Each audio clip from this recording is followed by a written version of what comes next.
Buenas tardes para todas, para todos. Buenas tardes, Juan Dan. Hola Nico, Brenda. Bueno, hola Jimena. Si les parece, vamos arrancando también como para ser respetuosos con la gente que se sumó a horario a la actividad. Mi nombre es Nicolás Espínola, yo soy secretario del Observatorio de Derechos Humanos de la Facultad de Ciencias Económicas y Jurídicas de la Universidad Nacional de La Pampa. Primero que nada, quiero agradecerles por participar de esta actividad que fue organizada por tres comisiones que integran el Observatorio de Derechos Humanos. Acá están presentes en la reunión un coordinador que es Manuel Olivares y otra coordinadora que es Brenda Wernicke, de dos de las comisiones.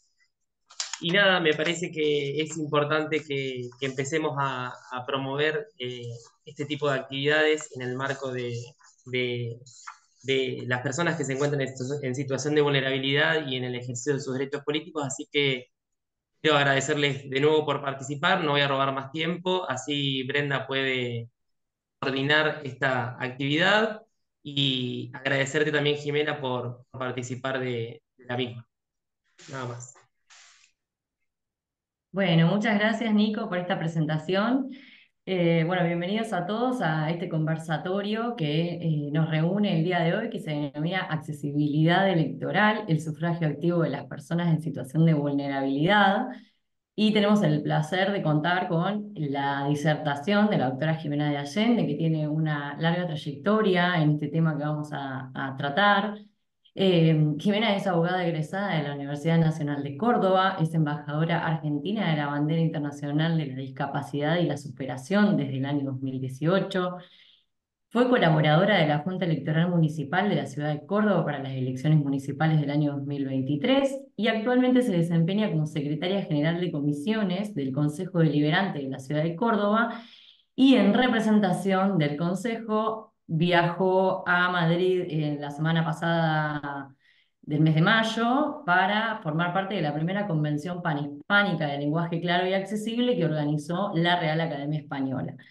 Esto es como para mencionar un poco el currículum de la doctora Jimena. Si me olvidé de mencionar algo que consideres relevante, por favor, corregime. Y bueno, vamos a tratar en estos 60 minutos este tema que nos convoca. Al finalizar la disertación, quien tenga alguna pregunta puede levantar la mano a través del chat perdón, levantar la mano y con las herramientas que tiene Zoom, que bueno, le vamos a ceder la palabra para que la doctora pueda contestarnos todas las dudas y hacer el cierre de la actividad. Así que, bueno, muy agradecida a todos los que participaron y especialmente Jimena, ya te pongo en el uso de la palabra.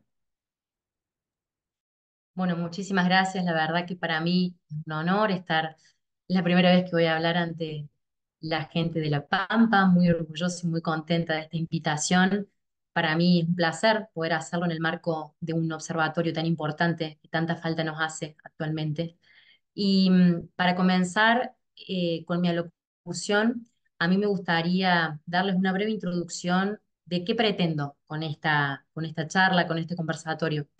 El año pasado reflexionaba junto a alguien que considero un mentor, que es el doctor José María Pérez Corti, que se desempeña en el Tribunal Superior de Justicia de la provincia de Córdoba, que en estos 40 años ininterrumpidos de democracia, creo que la democracia tiene una deuda con un sector muy importante de nuestra población, no solamente en nuestro país, no solamente en mi ciudad, sino en el mundo.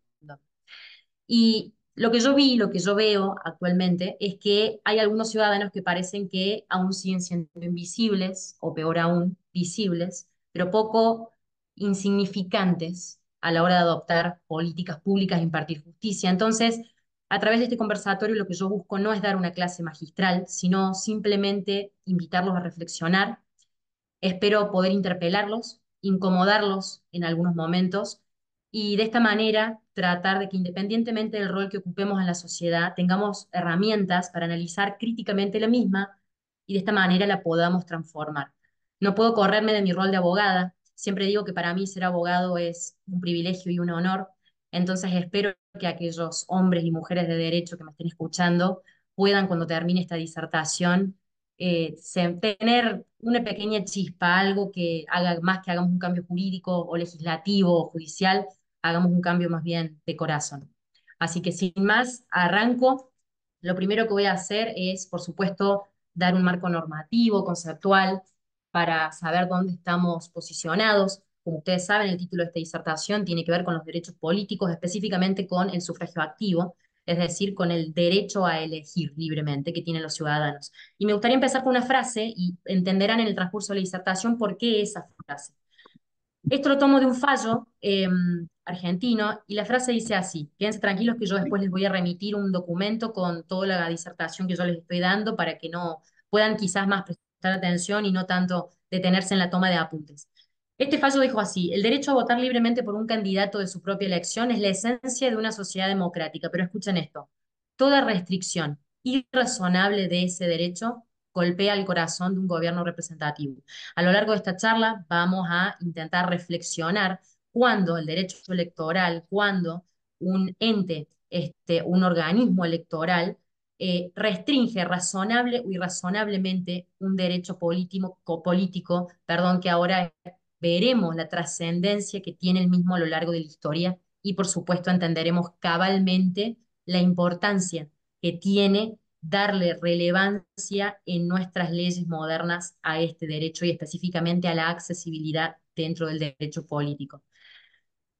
En primer lugar, cuando vemos los derechos políticos, uno los estudia a lo largo del tiempo y ve que en la Constitución de 1994, hasta la Constitución de 1994, perdón, ellos no estaban de manera expresamente contemplados, no era tal su importancia, pareciera. Sin embargo, a lo largo de la historia han sido importantes tribunales los que destacaron doctrinariamente la relevancia de los derechos políticos. Y me voy a remitir a dos momentos históricos que son 1886, cuando la Corte Suprema de los Estados Unidos declaró por primera vez que el derecho de voto es el derecho político fundamental porque garantiza todos los demás derechos. Y en consonancia, casi un siglo después, en otro fallo jurisprudencial, la misma Corte dice que en un país libre ningún derecho es más importante que el poder hacerse oír en la elección, porque allí es donde aprobarán las leyes bajo las que debemos convivir como buenos ciudadanos. Los demás derechos,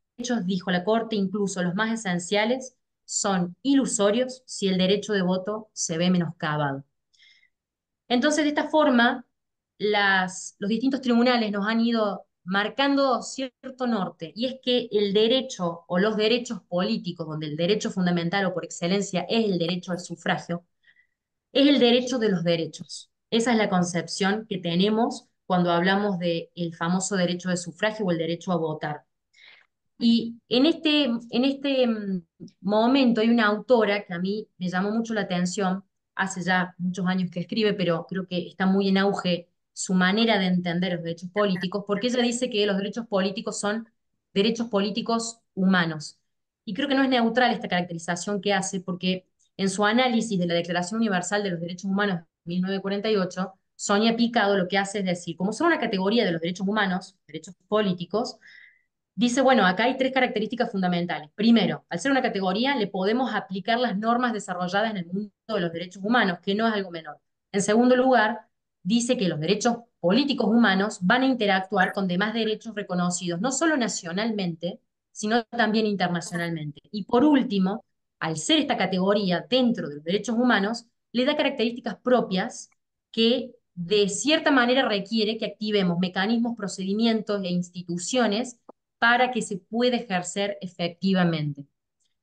Es muy importante, y tal es la trascendencia en el mundo moderno de los derechos políticos, que hay otros instrumentos en los cuales están expresamente reconocidos, como el artículo 23 de la Convención Americana de los Derechos Humanos, el 25 del Pacto Internacional de los Derechos Civiles y Políticos, y particularmente sí hay dos artículos en los que yo siempre recomiendo su lectura, que son el artículo 29 de la Convención sobre los Derechos de las Personas con Discapacidad y el artículo 27 de la Convención Interamericana de la Protección de los Derechos Humanos de las Personas Mayores. En estos dos instrumentos vamos a hacer foco principalmente porque a la hora de hablar de accesibilidad y a la hora de hablar de personas en situación de vulnerabilidad, estas dos normas internacionales han sido grandes principios rectores que han normativizado distintos principios que van a marcar un cambio para siempre en la historia de de estos derechos políticos hacia uno de los colectivos. Siempre digo lo mismo, las personas con discapacidad son la minoría más grande del mundo.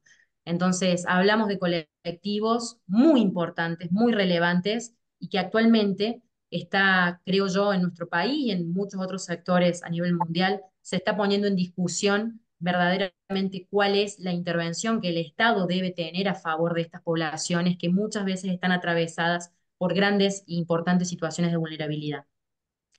Dijimos que íbamos a hablar de estos dos instrumentos internacionales. El primero es la Convención Internacional de los Derechos de las Personas con Discapacidad.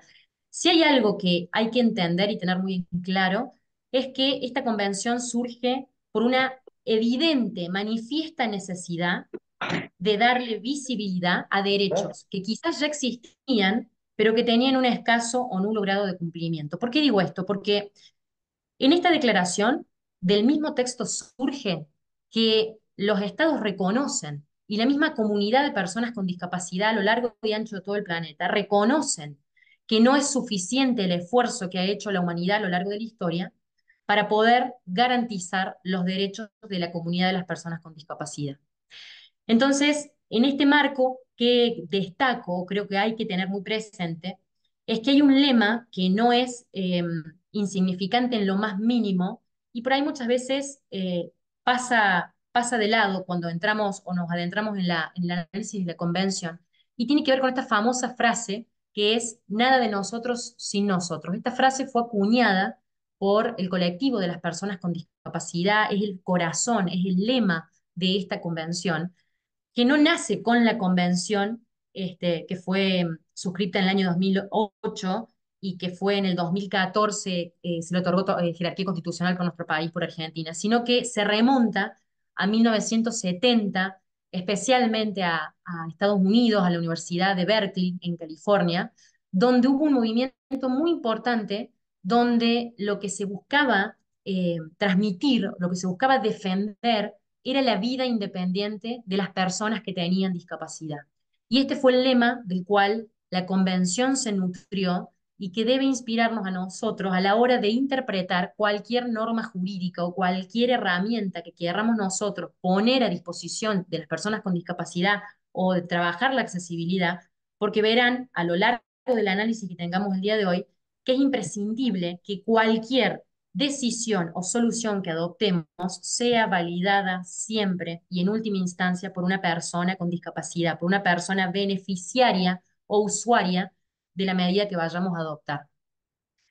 Dicho esto, no voy a detenerme mucho en lo que son los artículos de la convención porque se encuentra fácilmente y creo que todos ya la conocemos, pero sí quiero hacer foco en creo que es lo más importante que debe quedarnos de esta convención, más allá de su lema, y es de la famosa definición de lo que es una persona con discapacidad. ¿Por qué me detengo en esto?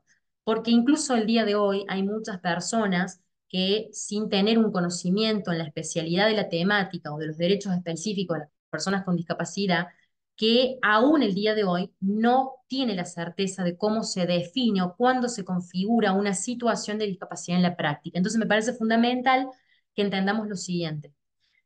A lo largo de la historia podemos decir que hubo tres grandes modelos a la hora de definir o abordar la discapacidad. Estos tres modelos son el modelo de la prescindencia, el modelo médico rehabilitador y el modelo social. Anticipo que con esta Convención Internacional de los Derechos de las Personas de la Discapacidad se adopta a nivel mundial el modelo social de la discapacidad, que es el que actualmente nos rige en todo el mundo y que postula a las personas con discapacidad como sujetos de derechos, no objetos de protección, titulares de derechos y con capacidad plena como regla y no excepción. ¿Por qué les quiero hablar de los modelos? Porque soy abogada y trabajo en el Poder Legislativo desde hace 10 años y me pasa mucho que hay que interpretar normas, pero no solamente normas jurídicas que emanen del Estado, sino también muchas veces normas de instituciones. Entonces, lo primero que yo recomiendo es que evaluemos, si vamos a interpretar una norma, es en qué momento fue sancionada esta norma. ¿Por qué? Porque muy posiblemente la redacción de esa norma esté fuertemente vinculada a un momento histórico que tiene que ver con estos modelos de los cuales yo les hablo. Les voy a dar un ejemplo.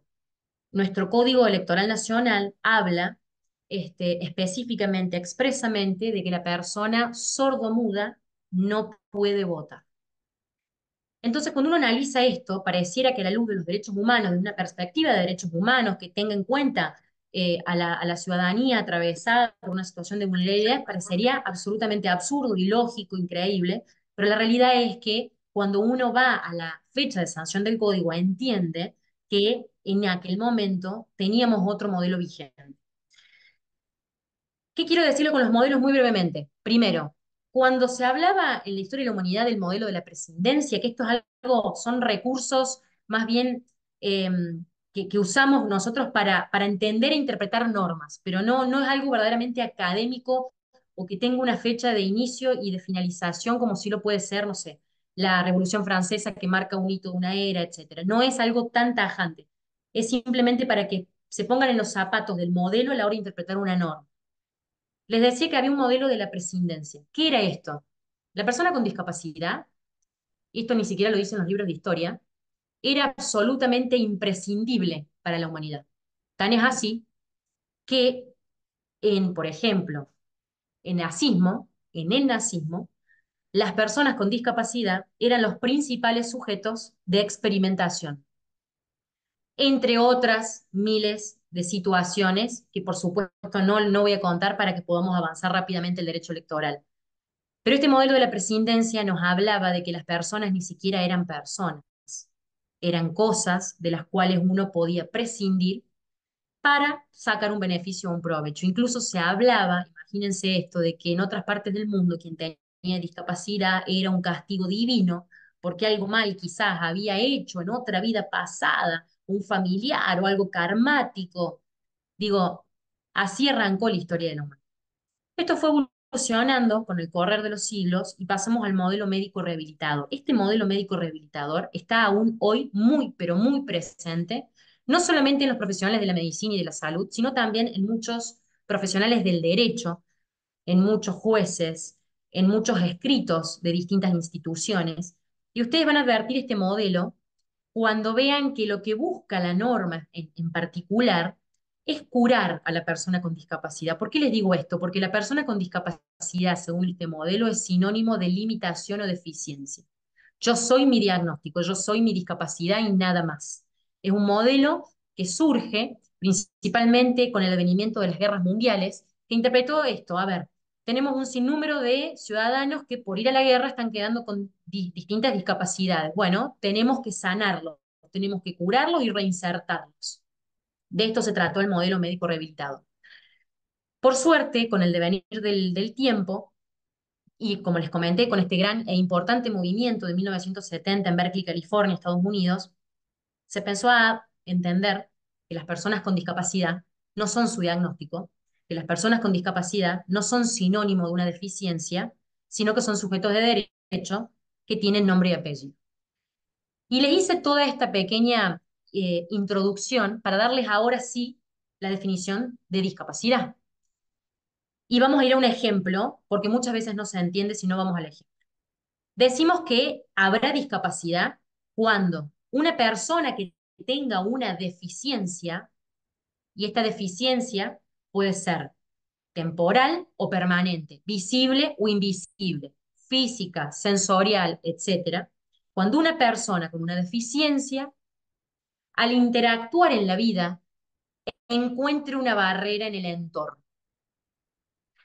Esto parece un poco subido, digo, no se entiende qué es esto de la barrera, qué es esto del entorno, no entiendo. Yo les explico cómo sería el ejemplo práctico. Una persona usuaria de silla de ruedas tiene una deficiencia motriz. Esa persona no puede caminar por sí misma, requiere la utilización de una silla de ruedas. Perfecto. ¿Qué diríamos nosotros con el modelo médico rehabilitador? Discapacidad, sin ningún lugar a duda. Ahora bien, con la convención y con esta nueva acepción dinámica de la discapacidad, no necesariamente una persona en silla de ruedas tendrá discapacidad, porque imagínense esta situación. Es una persona en silla de ruedas que en su casa tiene absolutamente todo adaptado. Tiene estantes en los cuales no tiene que recurrir a ninguna escalera, ni ascensor, ni a nada, es solamente un piso, o si son dos pisos hay un ascensor, donde puede libremente con su silla de rueda circular dentro de su casa.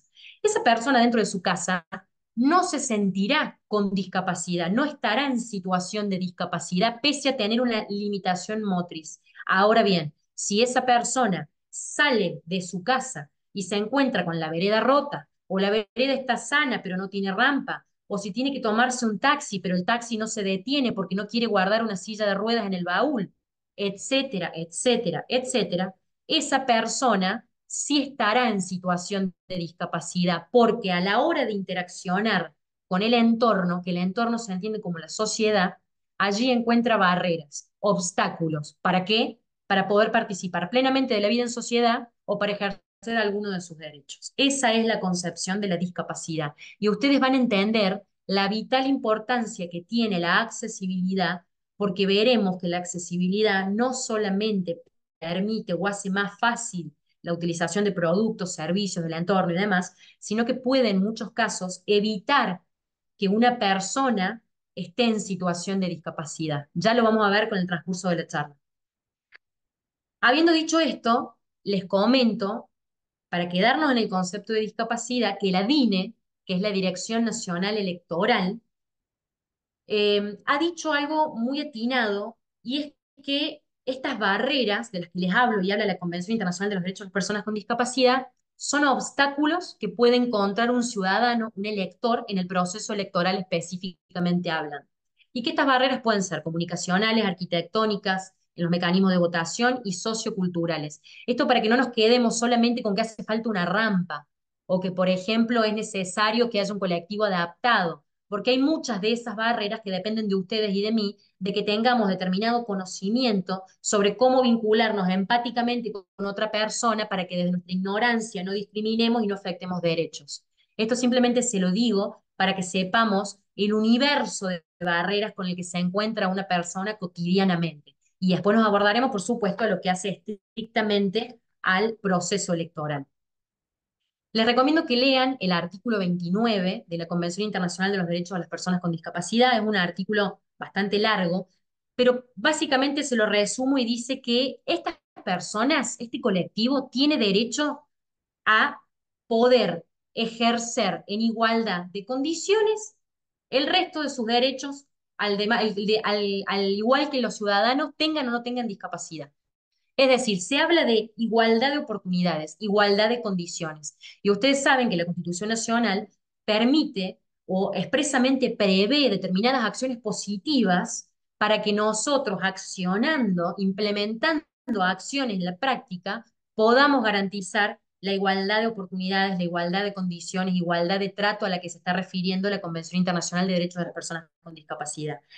Es muy importante y muy rico este artículo porque nos habla, en lo que hace a los derechos políticos y al derecho electoral, nos hace con muy buen tino, nos dice a dónde hay que poner la lupa a la hora de implementar un proceso electoral para que esta persona con discapacidad pueda ejercer con libertad y autonomía sus derechos políticos, que como dijimos al principio, son derechos políticos humanos fundamentales que nos permiten acceder a otros derechos de nuestra vida.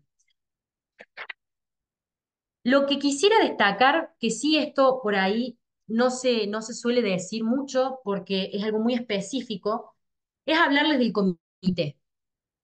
Dentro de lo que es la Convención Internacional de los Derechos de las Personas con Discapacidad, hay un artículo por el cual se crea un comité de los derechos de las personas con discapacidad. Y este comité lo que hace, su misión, digamos, es evaluar de qué manera los estados que han ratificado esta convención lo están cumpliendo. Entonces, para ello, ¿qué hace? Observa con preocupación algunas cuestiones que no estén andando bien y hace recomendaciones. Pero algo que es un detalle no menor es que este comité recibe de las ONG y distintas instituciones de nuestro país distintos documentos que evidencian cuáles son las decisiones que está tomando Argentina, sea nacionalmente, provincialmente, municipalmente, una institución y demás, en pos de garantizar estos derechos. Y algo que a mí me llamó poderosamente la atención es que en el año 2012, miren ustedes la fecha, se hicieron 50 recomendaciones a Argentina, de las cuales solamente se cumplieron 8. Asimismo, en este comité, algunas de las cuestiones que se abordan es que, por ejemplo, dice que nuestro país, a través del Código Electoral Nacional, este comité no habla ni de provincias ni de municipios, es más bien nacional, dice que a nivel nacional el Código Electoral restringe el derecho de voto de las personas con discapacidad psicosocial declaradas incapaces judicialmente. Acá voy a hacer un paréntesis, porque este es un tema que creo que genera muchísimo interés y muchísima complicación a la hora de cuando estamos en un proceso eleccionario, tomar una decisión respecto de una persona con discapacidad intelectual, mental o psicosocial, respecto de cómo procedemos, qué hacemos, y ahora me van a entender con el planteo que les voy a hacer de un caso que hubo en nuestro país, muy, pero muy ejemplificador. Además de decir que Argentina restringe de más el derecho de voto a estas personas con discapacidad intelectual o mental, dice que hay una acordada, escuchen esto, que es la 27 del año 2015, de la Cámara Nacional Electoral, por supuesto, que no permite a las personas con discapacidad que sean autoridades de mesa. Así lo dice la acordada. ¿Saben qué significa esto? Que una persona que a lo mejor es docente universitaria con hipoacusia, tiene discapacidad, tiene un certificado de discapacidad, no puede ser presidente de mesa.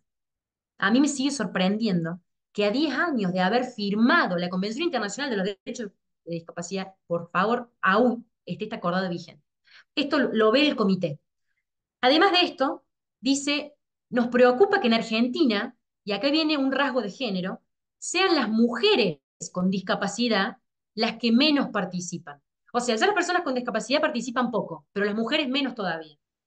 Lo cual nos habla también de que debiera haber cierto activismo para promover, facilitar el acceso a las mujeres con discapacidad en los distintos procesos eleccionarios. Otra de las cuestiones, esta es la última, son 5, es, vemos con preocupación, dice también el comité, que hay una accesibilidad muy, pero muy limitada en los procedimientos, en las instalaciones y los materiales de votación. Ahora van a ver, cuando empecemos a abordar a la accesibilidad, la importancia que tiene de hablar de la famosa cadena de accesibilidad. Esto lo van a comprender muy pronto. Yo les dije recién que una de las cuestiones me parece a mí más complejas y por lo que yo he visto en la práctica más dudas suscita el día de la elección es el tema de cómo ejerce una persona con discapacidad intelectual o mental o psicosocial o neurodivergente su derecho político a elegir. ¿Por qué les digo esto? Ustedes saben que este año 2016 nos regía el Código de Vélez-Sarsfield. El Código de Vélez-Sarsfield hablaba de la incapacidad jurídica. Bueno, luego de la reforma del Código Civil y Comercial del año 2016, pero principalmente por esta constitucionalización del derecho privado que se nutre de los principios de derechos humanos, de aquellos tratados de raigambre constitucional y principalmente influenciado por la Convención Internacional de los Derechos de las Personas con Discapacidad, nuestro código actual está muy, pero muy fuertemente imbuido por el modelo social de la discapacidad de la cual yo les hablo. Que esto significaba entender a la persona con discapacidad como un sujeto de derecho. ¿Por qué digo esto? Porque hay un dictamen que para mí es maravilloso y se lo recomiendo a todo el mundo cada vez que puedo, que es el dictamen del procurador fiscal Víctor Abramovich Cosarín del 6 de abril del 2016. Este dictamen está en Google, es muy, pero muy fácil encontrarlo y si no yo se los envío.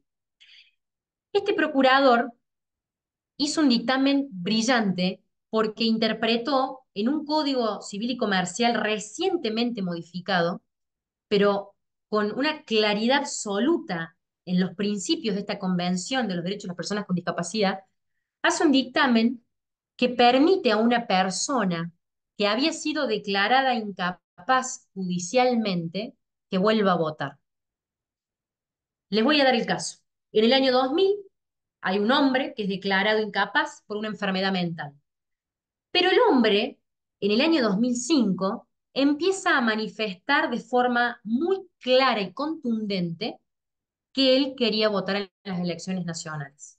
Vieron que es muy frecuente en las personas adultas mayores tener un civismo muy, pero muy enraizado, muy profundo, donde ellos realmente, independientemente de la edad, estas personas quieren seguir votando. Este hombre, pese a haber sido declarado incapaz, dijo, yo quiero votar, yo sé votar, yo siempre voté, quiero votar. Sin embargo, lo que ocurre es que en la primera instancia se lo rechazan al pedido que le hace su curadora, la Cámara confirma ese rechazo, entonces la curadora empieza a buscar informes interdisciplinarios que explicaran que ese hombre, si bien no tenía capacidad para algunos actos, él tenía plena conciencia y capacidad para poder elegir. Entonces, lo que sucede es que la Corte Suprema de Justicia de la Nación, gracias a este dictamen del cual les hablo, en un recurso extraordinario, por supuesto, termina haciendo lugar y este hombre puede votar nuevamente, pese a haber sido declarado judicialmente como incapaz. Algunos de los puntos, es un dictamen muy extenso, pero muy claro, muy claro. Algunos de los puntos que hay que destacar, como les dije, es que ya no va más la subrogación absoluta de la voluntad que nos regía en el Código de Vélez, sino que hablamos de un modelo social de la discapacidad en la cual la persona es sujeto de derecho.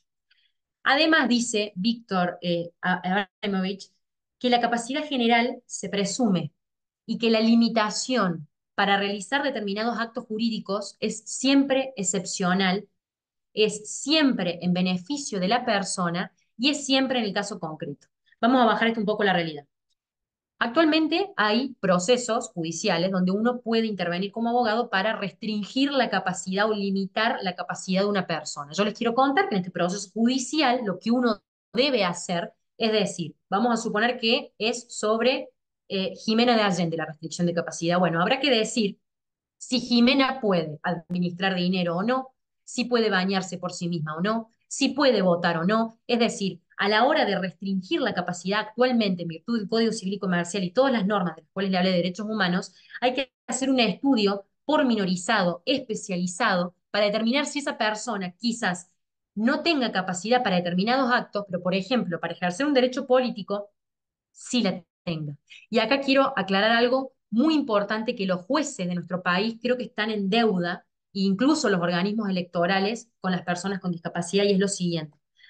Cuando los jueces piden estudios y se hace esta junta evaluadora que dice, bueno, esta persona puede administrar recursos o no, puede vivir sola o no, puede trabajar o no, etcétera, etcétera, se olvidan de hacer el análisis de si esa persona está en condiciones o no de ejercer el derecho político a elegir. Entonces, ¿cómo salen las sentencias? Con restricciones de determinados actos jurídicos, pero nada dicen de si pueden o no elegir en un acto de sufragio. Entonces, ¿qué sucede? Que un abogado con desconocimiento del tema, ¿qué dirá? Y no, no puede votar, ya está la restricción de de la capacidad, no puede, cuando en realidad es absolutamente a la inversa. Si la sentencia judicial no restringe a la persona para que pueda ejercer el derecho político, en este caso de sufragio activo, esa persona no solamente debe estar inscripta en el padrón electoral, sino que esa persona debe poder votar. A esa persona no se le puede impedir que vote. Entonces, hay una deuda que tenemos los abogados y que tiene la justicia de que el problema, por ahí el ciudadano se enoja con el tribunal electoral o se enojan generalmente con quien debe armar el padrón electoral, cuando en realidad el padrón electoral, ¿qué es? Es una foto de un registro de un momento determinado, se saca una foto, un momento, con un corte, de si esa persona está o no está inscripta. Pero jamás podría un juez sacar a una persona a un padrón electoral, salvo que en una sentencia judicial expresamente allí se le haya restringido esa potestad, ese acto jurídico.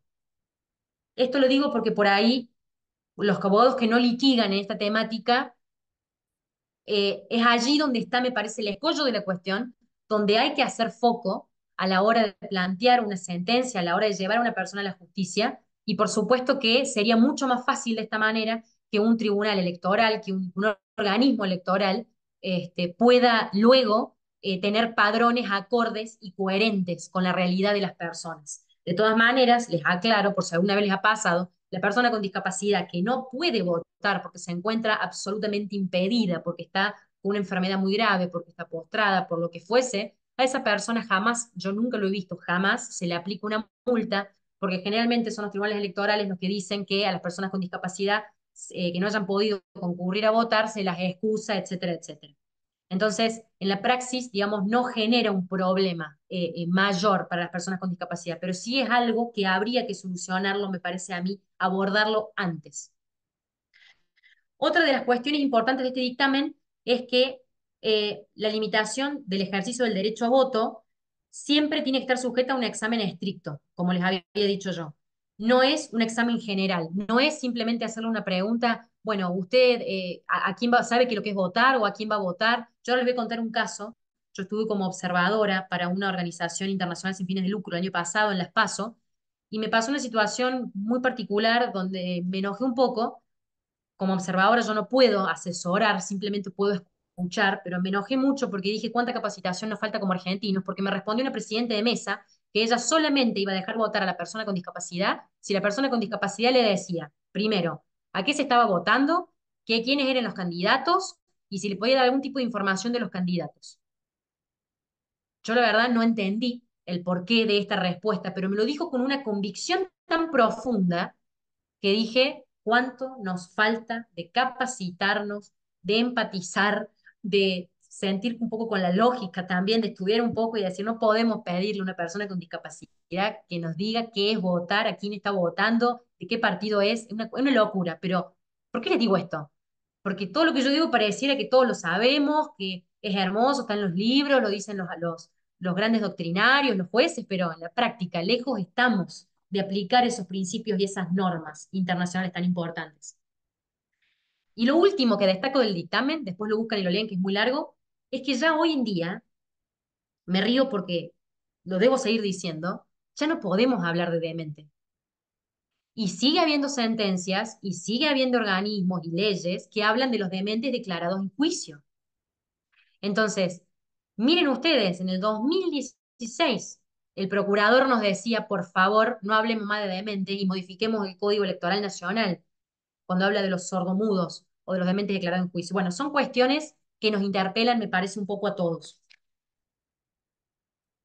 Habiendo dicho esto, paso rápidamente, antes de entrar en la accesibilidad, al último convenio del que les hablé, eran dos, que es el Convenio Interamericano de Protección de los Derechos Humanos de las Personas Mayores. En el 2017, como ustedes saben, nuestro país aprobó esta convención y en el año 2022 le dimos jerarquía constitucional.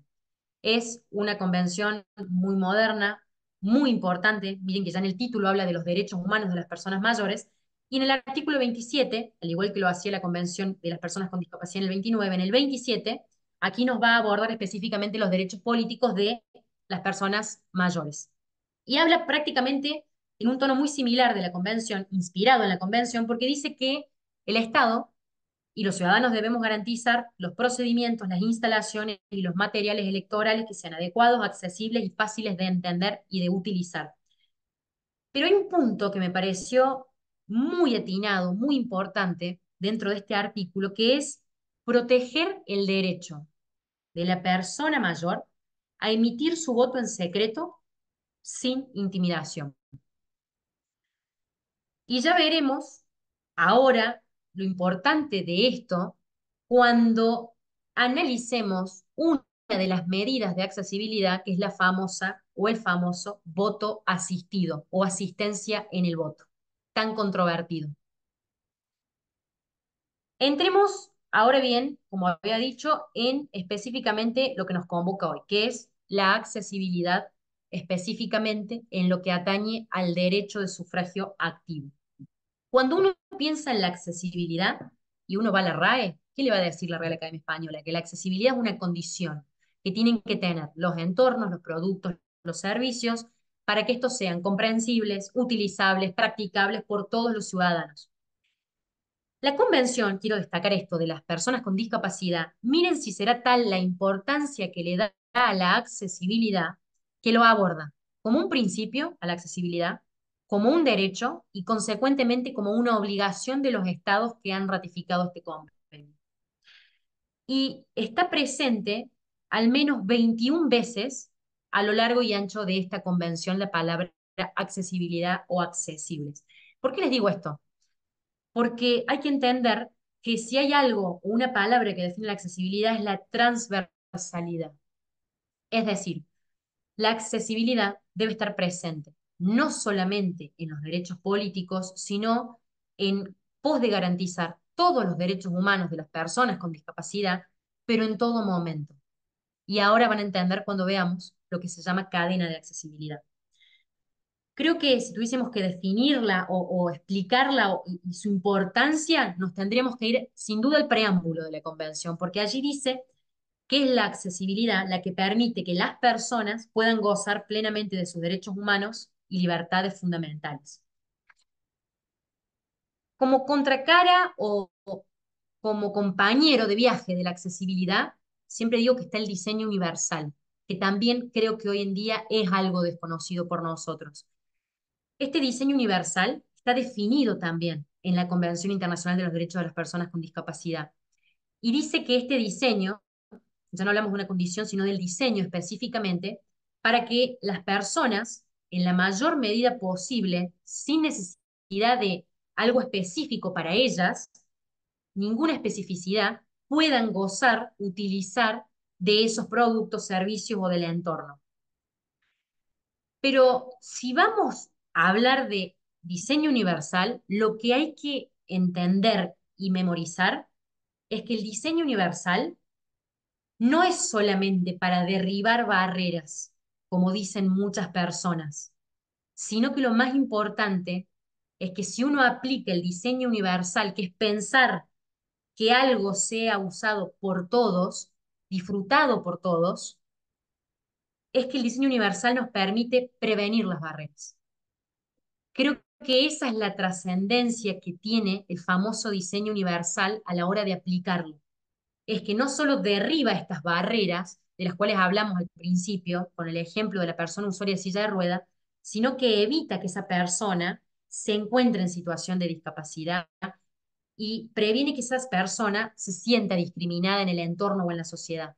Entonces, de esta forma, cuando uno lo entiende así, ve que la accesibilidad y el diseño universal son dos caras de la misma moneda. Porque algo será verdaderamente accesible cuando sea universal, cuando de lo que estemos hablando, en este caso puede ser un procedimiento electoral, una boleta de sufragio, puede ser lo que ustedes piensen, pueda ser utilizable por todas las personas. Ahí será verdaderamente accesible, porque es muy fácil decir que somos accesibles cuando solamente dentro de la cadena de accesibilidad hay un eslabón accesible. Y ahora les voy a explicar a qué me estoy refiriendo. Primero defino accesibilidad electoral y después definimos qué es la cadena de accesibilidad. Habiendo hablado de la accesibilidad y habiendo hablado del diseño universal como dos caras de la misma moneda, vamos a decir entonces que en un proceso electoral, la accesibilidad electoral, valga la redundancia, es un conjunto de condiciones o medidas que promueven y garantizan el derecho de sufragio y la participación política en condiciones de igualdad para toda la ciudadanía. Esa es como una definición muy amplia. Pero acá viene lo más importante de la accesibilidad, y es que, como les dije, tiene que estar presente en todos los eslabones o en todas las etapas electorales. ¿Por qué? Y aquí introduzco el concepto de cadena de accesibilidad. Hay que pensar la accesibilidad no como un resultado, sino como un camino, en el que cada paso que yo voy dando en ese camino, en este caso será el camino del proceso electoral, desde, por supuesto, que tenemos una fecha de elección hasta el día de los comicios, es un camino donde cada uno de esos eslabones tiene que haber accesibilidad. Vamos a un ejemplo. Vamos a suponer que el organismo dispone que haya accesibilidad el día del comicio. El día del comicio tenemos intérprete en lengua de señas, tenemos boletas en braille, tenemos una serie de mecanismos fabulosos de accesibilidad. Ahora bien, 2 días antes, 3 días antes, el debate de los candidatos no fue accesible, porque la cara de los candidatos no estaba iluminada, porque no había una retransmisión con lengua de señas, porque no había subtítulos, por ejemplo. Ahí la cadena de accesibilidad se corta. Entonces, cuando hablamos de accesibilidad electoral y de cadena electoral, de cadena de accesibilidad, ¿qué tenemos que entender? Que si realmente vamos a decir que somos accesibles, tenemos que activar del inicio al fin una serie de acciones que garanticen la accesibilidad. Si no, no estamos siendo accesibles. Estamos siendo un poquito más accesibles, pero no estamos siendo accesibles de completo. Y eso es algo que hay que tenerlo muy presente porque por ahí uno cree que por el hecho de tener un material en braille, ya está, ya alcanza. Cumplimos con la convención, cumplimos con los estándares y pasa mucho, esto sí se los digo como experta, digamos, en técnica legislativa, que mucho legislador a la hora de sancionar normas en los códigos electorales provinciales, municipales, nacionales, hablan mucho de la persona ciega y del braille. Y creen que con incorporar ese artículo ya estamos, lo cual es un error. Y ya veremos después ejemplos de cómo están mal redactadas estas normas, o mejor dicho, cómo pueden ser mejoradas estas normas. Esta accesibilidad electoral, ustedes tienen que entender lo siguiente, más allá de su concepto y esto de la cadena de accesibilidad electoral, es que la accesibilidad electoral no es solamente para las personas con discapacidad, que también suele ser un error frecuente a la hora de promoverla. Pero, ¿por qué entonces me dirán se vincula tan fuertemente con las personas con discapacidad? Y porque para ellas, la gran mayoría de los casos, le diría, es absolutamente imprescindible la accesibilidad para poder ejercer un derecho con libertad y autonomía. Sin la accesibilidad no lo pueden hacer. En cambio, para otro tipo de personas que quizás no tengan discapacidad, pero tengan otras condiciones, como las voy a enumerar ahora, la accesibilidad va a ser facilitadora de derechos. Quizás la persona por sí misma, aunque no tenga discapacidad y sin accesibilidad, puede ejercer ese derecho con grandes dificultades. La accesibilidad va a ayudarla, va a colaborar para que lo haga activamente de una forma más fácil. Esto lo digo porque la accesibilidad es una herramienta que está a disposición de toda la ciudadanía y, como habíamos dicho al principio, una ciudadanía caracterizada fuertemente por la vulnerabilidad. Y es importante que si vamos a adoptar algún tipo de acción o norma de accesibilidad, tengamos en cuenta los siguientes sujetos de derecho o destinatarios o beneficiarios de la accesibilidad. ¿Quiénes van a ser? Es la pregunta. Obviamente que el primer grupo ya lo sabe, que son las personas con discapacidad. El segundo grupo también lo sabe, personas mayores de 70 años. Acá un paréntesis, porque ustedes saben bien que Latinoamérica se está envejeciendo a un ritmo muy acelerado, pero que no es la misma sociedad la que tenemos hoy que la de hace 50 años. Y una persona de 70 años hoy goza de otra autonomía y estilo de vida totalmente diferente a la de una persona quizás hace varias décadas atrás. Entonces, esto también hay que tomarlo con cierta cautela, porque la persona hoy de 70 años es una persona que tiene un rol muy activo en la sociedad y que espera que la sociedad lo interprete como un sujeto que es importante para la sociedad, que puede ejercer sus derechos, que puede promover un rol muy activo en esa participación ciudadana. Hago este paréntesis porque, como ustedes saben, las estadísticas marcan que de acá al 2030, el 25% de la población mundial va a ser personas adultas mayores de 70, con lo que esto nos interpela más todavía, porque más que nunca tiene que estar presente la accesibilidad destinada a esta población específica de personas adultas mayores. Este es el segundo grupo. El tercer grupo, personas gestantes y o con niños. Y esto tiene que ver, hablo de gestantes, porque todavía sigo leyendo personas, mujeres embarazadas. Y creo que tenemos que ser respetuosos de cuál es el lenguaje correcto para referirnos a una persona, y ustedes saben muy bien que hoy actualmente hay lo que es la identidad de género, cómo se autopercibe una persona, y que no necesariamente el género va a estar asociado con si esa persona es o no gestante. Entonces hablamos siempre, pero siempre de persona gestante y no mujer embarazada. Y además hablamos de personas con niños y no mujeres con niños, porque también es muy habitual ver hombres que se hacen cargo de sus hijos pequeños y que van a votar con un bebé en brazos. Entonces, no debe llamarnos la atención y debemos utilizar una terminología que sea lo suficientemente amplia. Por eso, disculpen las redundancias, pero no es menor la terminología que estoy ampliando. Dijimos personas con discapacidad, personas mayores, dijimos personas gestantes y o personas con niños o niñas. Y acá viene, me parece a mí, el detalle más importante que los va a interpelar y espero que sea un punto de inicio para ustedes en donde sea que quieran estudiar o aplicar la accesibilidad electoral. Y tiene que ver con personas en determinadas condiciones que encuentren una limitación, ya sea temporal o permanente, visible o invisible, para el ejercicio de sus derechos. Me estarás diciendo, Jimena, no me estás diciendo nada. Me estás diciendo algo demasiado general. Bueno, ¿saben con qué tiene que ver esto?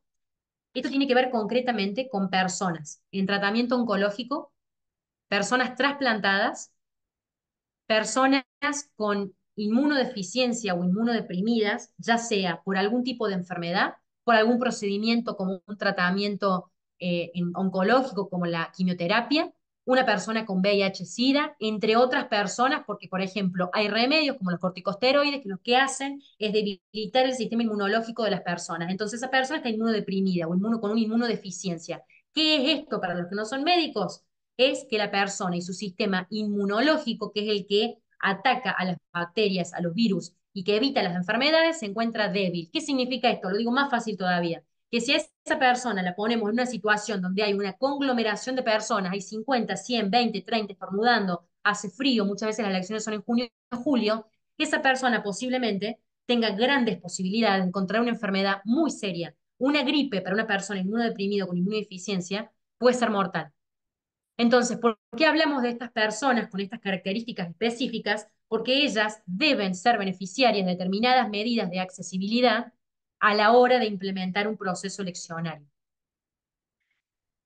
La pregunta que surge es la siguiente, antes de avanzar con la accesibilidad. ¿Ustedes creen que un presidente de mesa en cualquier proceso eleccionario deba o pueda exigirle a la persona que diga que está con esta condición, yo tengo VIH-Sida, soy trasplantada, tengo inmunodeficiencia por corticosteroides? ¿Ustedes creen que para la persona ser beneficiaria de una medida de accesibilidad, como por ejemplo la prioridad de voto, a esa persona se le deba exigir que presente un certificado médico? ¿Se le deba exigir que vaya a votar con un carnet de trasplantado o con un diagnóstico que diga que tiene SIDA? Yo hago esta pregunta y la dejo abierta, porque muchas veces cuando fui observadora el año pasado, me respondían con sí, absolutamente de acuerdo que hay que pedirle el certificado médico. Ya vamos a analizar a la brevedad cuáles son las implicancias de pedirle a un ser humano esto cuando está yendo a votar. Ahora vamos a entrar en lo que nos convoca, en lo más importante, que son las famosas medidas de apoyo o ajustes de procedimiento en cuanto a la accesibilidad electoral. Vamos a analizar al menos 4 grandes medidas generales, y esas 4 medidas generales yo los invito a que entremos en algunas cuestiones prácticas, pragmáticas, para que el día de mañana, así ustedes no sean presidentes de mesa o no estén involucrados en la organización de un proceso eleccionario, tengan la capacidad crítica de colaborar para que el día de mañana a un ciudadano no se le vulneren sus derechos. En primer lugar, vamos a hablar del cuarto de votación accesible o el aula de votación accesible. Esto todo el mundo lo va a conocer como el famoso COA, que es el cuarto oscuro accesible. En Córdoba decidimos llamarle, voy a hacer un paréntesis, en la ciudad de Córdoba capital, en las elecciones del año pasado, en la cual yo fui parte y capacité a más de 6.000 autoridades de mesa en accesibilidad electoral, dijimos esto: nosotros en Córdoba Capital, las autoridades de mesa, suplentes y los fiscales partidarios están dentro del aula. Y dentro del aula hay lo que se llaman cabinas de votación. Son pequeñas cabinas con un biombo y el elector va detrás del biombo. Tenemos nosotros una boleta única de sufragio, elige su opción y entrega el voto al presidente en la urna. Pero en las elecciones nacionales, acá viene el paréntesis, no están dentro los presidentes de mesa, están por fuera del aula. Por eso se habla de cuarto oscuro accesible, y el oscuro es entre comillas, porque se supone que está a oscuras el elector decidiendo a quién va a votar. Pero esta terminología ya tiene un problema, les explico cuál es. Una persona con discapacidad intelectual o con dificultad en el aprendizaje, si yo le digo a un niño o a un, por ejemplo, adolescente de 16 años con discapacidad que está por votar por primera vez, o de 20 años, de 25, el ejemplo que ustedes quieran, que tiene que ir al cuarto oscuro, ¿ustedes qué creen que va a sentir? ¿Por qué oscuro? ¿Y qué va a preguntar? Si hay luz, si alguien lo puede acompañar. Esa terminología de oscuro por ahí puede tender a confundir. Entonces es recomendable, más que hablar de cuarto oscuro accesible, hablar de cuarto de votación accesible, CBA en vez de COA. Es una pequeña sugerencia a la hora de implementar la accesibilidad, pensando en estas pequeñas, en estas personas con estos tipos de discapacidad. La pregunta que les hago es, ¿han visto alguna vez, los estoy viendo con las cámaras, ¿han visto alguna vez lo que es un cuarto oscuro accesible? Me imagino en alguna elección. Veo que muchos asienten. ¿Saben cuál es la importancia de esto? Y ahora sí me voy a detener en lo que a mí más me gusta, y es en hacerlos pensar. Si yo digo que esto es accesible, se supone que tiene que estar ¿dónde? Al lado de la puerta de ingreso del establecimiento de votación. No me pueden poner, y no porque ustedes lo hayan hecho, pero me voy a poner, como les decía a las autoridades de mesa, no pueden instalar un cuarto de votación accesible en la esquina de la escuela o dando la vueltita de la escuela porque, ay, ¿saben qué?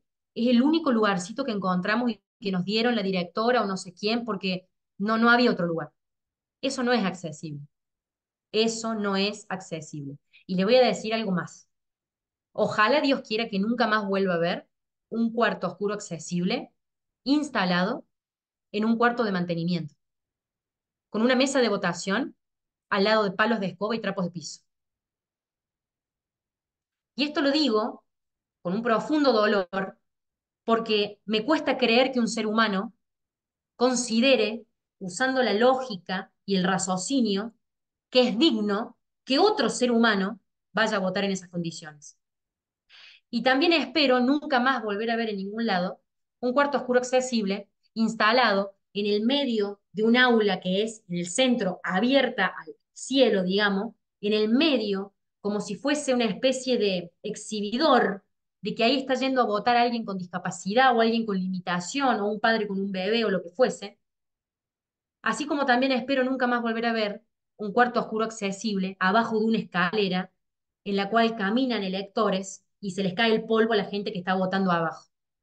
Ese tipo de situaciones dolorosas siguen existiendo. Y creo que estas instancias son tan importantes porque no hay que ser ni abogado ni especialista.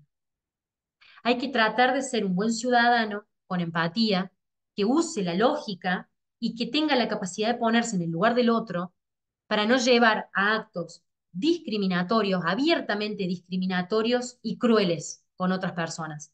Porque a mí me parece que más allá de hablar de votar con dignidad, ya lo que se está haciendo en esta situación que les cuento es humillar a una persona. Entonces, sepan que una buena intención mal ejecutada puede ser incluso mucho peor que no hacerla. Para poner un cuarto accesible, como les digo, en estas condiciones, y mejor no lo pongamos. Habiendo aclarado esto, ¿dónde tiene que estar el cuarto accesible? Cuarto, aula, como ustedes quieran llamarle. Uno pone un pie en el ingreso del establecimiento, a su izquierda o a su derecha, el primer cuarto pegado al ingreso, ese es el cuarto accesible. Y no importa lo que diga la directora, el rector, el profesor emérito, acá hay que tener sentido común. Si vamos a hablar de accesibilidad, no nos podemos apartar del sentido común y de la lógica. Y el cuarto accesible va pegado al ingreso. Eso es así acá y en todos lados. La pregunta es quién lo constituye. Es un problema muy común y muy frecuente en las elecciones porque nos endilgamos de responsabilidades. No, es del FIPE, no, es del delegado nacional, no, es del policía, no, es del no sé quién. Bueno, acá no importa. Las autoridades de mesa o en los procesos de elecciones, siempre uno va antes, una hora antes, una hora y media antes. Yo he sido presidente de mes, fiscal partidario y pasó por todos los roles y uno va mucho antes. Qué importante sería, miren qué diferencia habría si a la hora de armar un aula accesible o un cuarto accesible, agarramos los presidentes de mesa o, por ejemplo, el delegado nacional o una maestra o directora de escuela y decimos, che, nos pongamos de acuerdo, ¿a dónde va a estar el cuarto oscuro accesible? Acá, listo, perfecto, lo armamos, vamos, colaboremos y lo armemos. Ahora, en ese armado hay algo que muchos se olvidan y son dos cosas. Primero, me pasó en mi escuela, en Las PASO, el año pasado, de que cuando voy a evaluar como observadora, veo que el cuarto accesible tenía un banquito. O sea, estaba la puerta, decía cuarto oscuro accesible, tenía un banco, uno se sienta así atravesado por la puerta, entonces nadie podía entrar. Y yo le pregunto al policía, al gendarme, a la directora, a los presidentes, nadie me da una respuesta. No, no, que siempre fue así, nadie lo usa, nadie lo pide. Y bueno, ¿quién lo va a usar si tiene un obstáculo? Digo, ni siquiera podemos ingresar. Nos está diciendo no entremos a ese cuarto oscuro. Bueno, de ahí ni les cuento la cantidad de cosas que vi. Y lo otro es lo siguiente. Si vamos a hablar de accesibilidad, yo les dije que la contracara era el diseño universal o era el pensar en algo para todos. Bueno, los invito a que pensemos en una puerta en donde pueda entrar una silla de ruedas. No podemos constituir un cuarto oscuro accesible o un cuarto accesible donde haya una puerta tan pequeñita que una silla de ruedas no pueda pasar. Eso es un papelón, entre otras cosas. Y avanzo con algo un poquito más fino. Vamos a suponer que entra una silla de ruedas, pero le pusimos las mesas en una forma de disposición que la persona choca, no puede girar, no puede buscar el voto, no le permite la libre circulación o el libre movimiento. Eso tampoco es accesible. Entonces, es mucho más complejo de lo que uno cree hablar de accesibilidad. Son buenas intenciones, pero que hay que ejecutarlas con mucho respeto para que la persona verdaderamente tenga autonomía y libertad a la hora de ejercer un derecho político fundamental, un derecho de derechos, como dijimos al principio. ¿Quién puede utilizar el cuarto o el aula accesible? Ustedes ya saben quiénes son los destinatarios. Yo ya se los dije, personas con discapacidad. Hablamos también de personas mayores, dijimos personas gestantes, personas con niños o niñas, dijimos también personas con determinadas condiciones específicas, con tratamiento oncológico, inmunodeficiencia, VIH, cardiopatías, etcétera, que requieran votar un poco más rápido, con cierta prioridad o celeridad. Ahora, hay algo que también es importante destacar, esto es fundamental, y es que no es una obligación que la persona de las cuales les estoy hablando, estos destinatarios, voten ahí.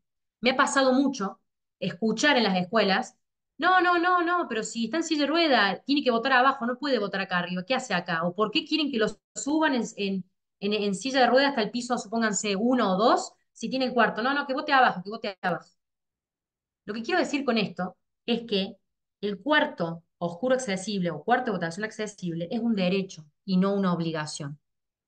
Porque ya muy difícil es la vida de la persona con discapacidad, de la persona con cáncer, de que se siente estigmatizada por tener determinado diagnóstico o condición, como para que una persona le diga, en un momento en el cual todos estamos viendo, porque cuando uno va a votar, no estamos, digo, muy ocupados, estamos haciendo fila esperando y miramos a nuestro alrededor, esa persona sea señalada con el dedo de que tiene que ir a votar porque es distinta a un lugar distinto. Y ni les cuento cuando les dicen que vayan a votar abajo de la escalera, o al patio en el medio de todo, o al lado donde está la salita de limpieza con las escobas y los palos de piso. Eso, ni siquiera estoy contándoles eso. Entonces, es un derecho que tiene la persona, que lo puede ejercer y no lo puede ejercer. Vamos a suponer que la persona lo decide ejercer, perfecto. ¿Cómo implementamos el procedimiento? Esto sí lo voy a decir rápido. Vamos a tener un presidente de mesa que va a tener que estar en otro lado, ¿no? Obviamente, está en otra mesa. Le avisan y le dicen, presidente, usted tiene un elector número tanto que va a hacer uso del aula de votación accesible. Creo que lo deben haber visto en las elecciones. ¿Qué hace el presidente? Toma la urna, toma el padrón, toma un voto. En el caso de que sea una boleta única de sufragio, si fuesen las múltiples partidarias, seguramente en ese cuarto accesible estarán esas boletas múltiples partidarias, y se va a trasladar junto a su elector para que esa persona pueda votar y luego reingresa, digamos, a su mesa de votación. ¿Qué es lo que se recomienda siempre? Que en el cuarto accesible funcione solo el cuarto accesible. Es muy frecuente de distintas escuelas, para no seguir abriendo, porque quedan sucias las aulas y demás, no seguir abriendo aulas, que en un solo cuarto funcione el cuarto accesible y una mesa de votación aparte. Entonces, esto genera un problema en la práctica porque tenemos un presidente con su padrón, con sus electores que está votando, que tiene que frenar todo, darle lugar al otro presidente que viene con su votante, con su padrón, con su urna, para que vote, después continúa y esto genera un malestar. Entonces, también es muy importante que el cuarto accesible funcione solo como cuarto accesible. Ahora hay un tema controvertido que no les voy a dar una respuesta, simplemente los invito a que reflexionen y es esto. Es muy frecuente que digan, y esto siempre a criterio, nunca hay una resolución, siempre es a criterio del presidente de mesa. ¿Qué hacemos cuando viene un elector, por ejemplo, en un auto? Y dicen, no, yo no puedo entrar, no puedo entrar, está todo bien con el cuarto accesible, yo voto en el auto. Qué difícil, ¿no? Qué difícil porque nos ponen en ese compromiso de decir, che, y vino hasta acá, o sea, se tomó el trabajo, se subió el auto, vino hasta acá y lo voy a hacer votar. ¿Saben cuál es el problema de ese caso? Que uno, por tener un buen gesto de corazón y permitirle el acceso a un derecho político a una persona que se toma el trabajo y viene, estamos siendo arbitrarios. Les explico por qué. Hay una condición o hay un cierto grupo de personas que se llaman personas electrodependientes. Estas personas electrodependientes están conectadas a un soporte electrónico para poder vivir, para poder respirar, para poder subsistir. Pero estas personas no necesariamente tienen afectada su intelectualidad. ¿Qué quiero decir? Son personas que a lo mejor pueden escribir, piensan, razonan. Podemos tener un científico, un doctor, un abogado que es electrodependiente por circunstancias de la vida. Y esa persona, sin ningún lugar a duda, debe tener una gran capacidad, debe saber a quién votar y cómo votar y por qué votarlo. Y ni siquiera quizás esté restringida su capacidad judicialmente. La que yo les hago esta. Si discrecionalmente eligen ir a votar, por ejemplo, perdón, hasta la salida de la escuela, llevar la urna al auto y que esa persona vote, yo les pregunto, ¿por qué no hacen lo mismo o no debieran ustedes hacer lo mismo y llevar la urna 40 metros más, 50 metros más a la casa de la persona electrodependiente que a lo mejor vive en la esquina y también quiere votar? Digo, ¿cómo manejamos la discrecionalidad en esos casos donde nos corremos del deber ser, que es que la urna no sale del establecimiento educativo bajo ningún punto de vista? ¿Cómo hacemos? Porque si vamos a exceder ese límite, bueno, lo excedamos un poquito más o no, para que todos puedan votar. Es muy complejo. Yo no tengo la regla. Es un interrogante del derecho electoral, es un interrogante de los actores del derecho electoral, muy, pero muy complejo, y creo que es una hipótesis para que esas personas puedan votar, porque en otras partes del mundo lo hacen. No estamos inventando la pólvora.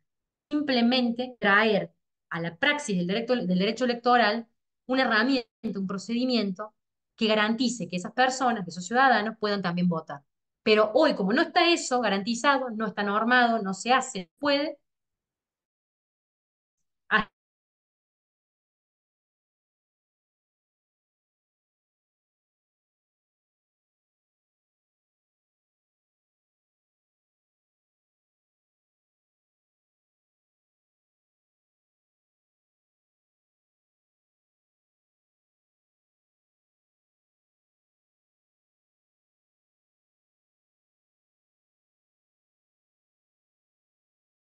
sido operada el colon. Son situaciones hasta muchas veces para la propia persona vergonzosas, humillantes, donde no quieren estar expuestas mucho tiempo, tienen que estar escondidas o tienen que ir al baño, es complejo. Entonces, en esas situaciones hablamos de prioridad de voto. ¿Cuál es el problema de la prioridad de voto?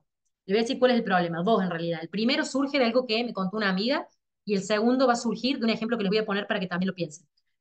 Tengo una amiga que está en tratamiento oncológico, fase terminal, ya no hay nada que hacer, solamente garantizarle que ella goce de la mejor calidad de vida posible el resto del tiempo que le quede en este mundo.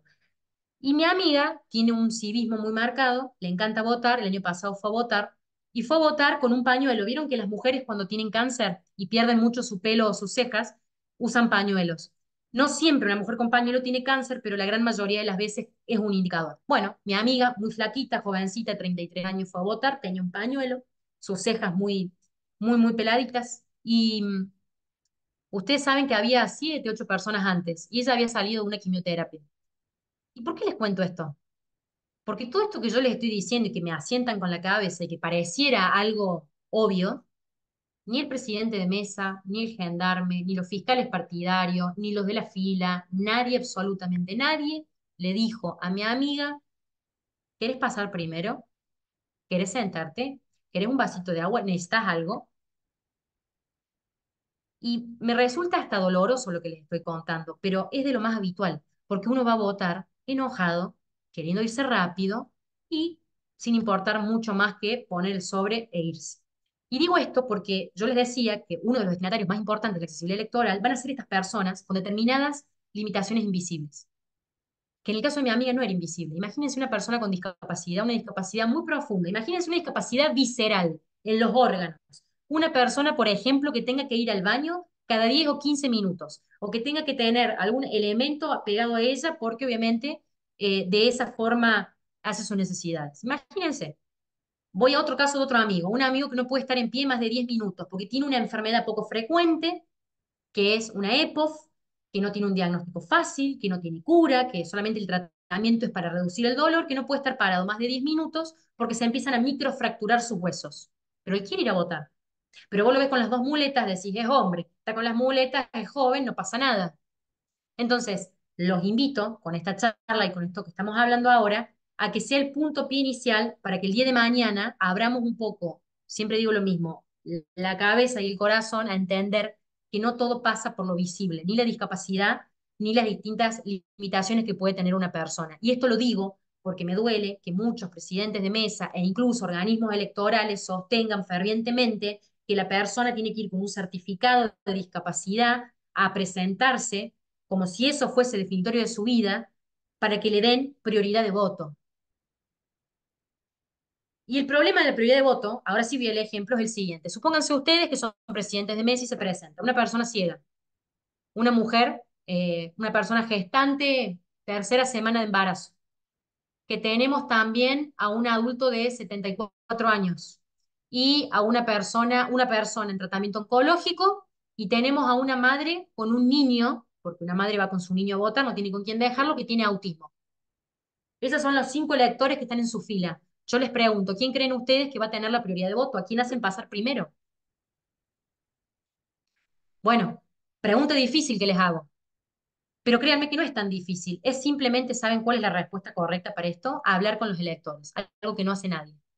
Y hay que usar el sentido común y la empatía. Si yo tengo un adulto mayor de 70 años, pero que está en perfectos estados, mi padre tiene 70 años y trabaja todos los días, le podemos decir, señor, usted tiene prioridad, pero ¿podrá por favor cederle la prioridad a esta mujer que está con un tratamiento oncológico, que está debilitado, que está con una inmunodeficiencia, lo que fuese, para que ella no esté expuesta a este ida y vuelta, porque hay mucha gente en un establecimiento de votación, no esté expuesta a esta multitud, que pueda votar rápidamente y salga? Es simplemente comunicarnos con el elector, preguntarle y tomar una elección criteriosa y empática. Muchos me dirán, bueno, pero la persona gestante de 3 semanas, ¿qué prioridad va a tener? Ni siquiera tendría que tener prioridad. Ajá. ¿Y si es un embarazo de alto riesgo? ¿Y si esa mujer, además de tener un embarazo de alto riesgo, tiene una discapacidad no visible? Lo mismo va a pasar con la persona ciega, no por el solo hecho de tener discapacidad y ser ciego, va a tener que pasar necesariamente. Quizás esa persona goce de un estado de salud impecable, sea un murciélago que nos representa en la selección argentina de fútbol, sea un crack, que no tenga problema de esperar 10, 15 minutos hasta que voten los otros electores también con prioridad. Pero que es necesario que implementemos una acción nosotros para garantizar que en esa elección seamos empáticos, pero también seamos coherentes y usemos el sentido de la lógica, que muchas veces nos está faltando. Es simplemente eso, es hablar con el elector y preguntarle. Y no nos vamos a equivocar. Tercera medida de accesibilidad, y ya voy un poco cerrando la charla, es la plantilla guía para la firma. Esto es muy sencillo, es una plantilla que pareciera una regla, que tiene una pequeña ranura. Uno eso lo utiliza para que la persona que quizás tenga una dificultad visual pueda tocar con sus manos, ver dónde está la ranura y sepa que esa es la delimitación para hacer la firma a la hora de votar, después de que se inserta el voto en la urna. Perro de asistencia. Acá hay algo interesante y es lo siguiente. El perro de asistencia, ustedes como sabrán, hay una ley nacional, la 26858. Esta ley regula el tema de la asistencia, pero dice que el perro tiene que tener un certificado. La pregunta que yo les hago es la misma. ¿Vamos a pedirle un certificado de que el perrito de asistencia está con la persona porque es un perro que pasó una certificación internacional de perro de compañía y qué sé yo, no sé cuánto? Y les diría cuál es el problema de esto. Quizás alguien lo tenga. Créanme que es muy difícil que un perro se certifique como perro de compañía. Es muy difícil. Pero supónganse que hay casos que lo haya. ¿Saben a quién dejamos afuera si pedimos certificado de perro de compañía?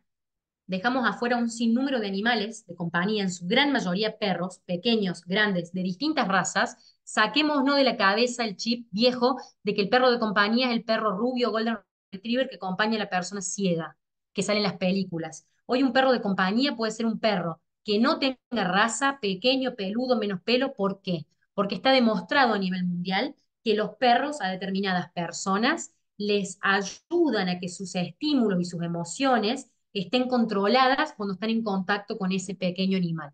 Entonces, sepamos que quizás, aunque no veamos la discapacidad, esa persona está acompañada por ese animal porque le ayuda a su contención. De hecho, por ejemplo, en Neuquén hay perros de terapia en asistencia judicial, en Cava también, en Córdoba se incorporó también perros para que niños, niñas y adolescentes a la hora de pasar una pericia o a la hora de hacer una GESEL se encuentren un poco más relajados y demás. Está comprobado fehacientemente realmente la ayuda que tienen estos animales a determinadas personas.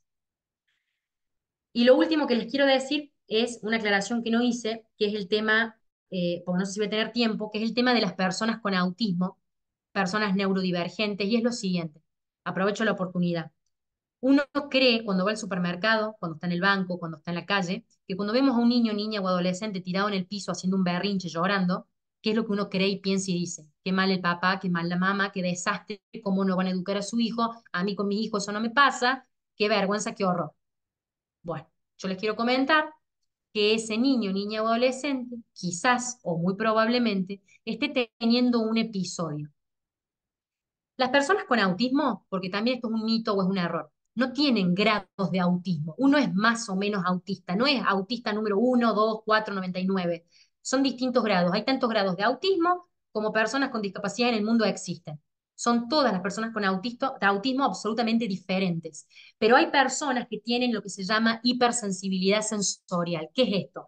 Que ante una sobreestimulación de ciertos estímulos como una luz muy fuerte, un grito, un sonido muy fuerte, una conglomeración de personas, esas personas puedan desarrollar algún episodio. Y ese episodio, les cuento que muchas veces a estos niños les produce dolor. Esa sobreestimulación quizás por dentro les está generando agujas en su piel o un dolor muy profundo en su cabeza, en su cuerpo, etcétera.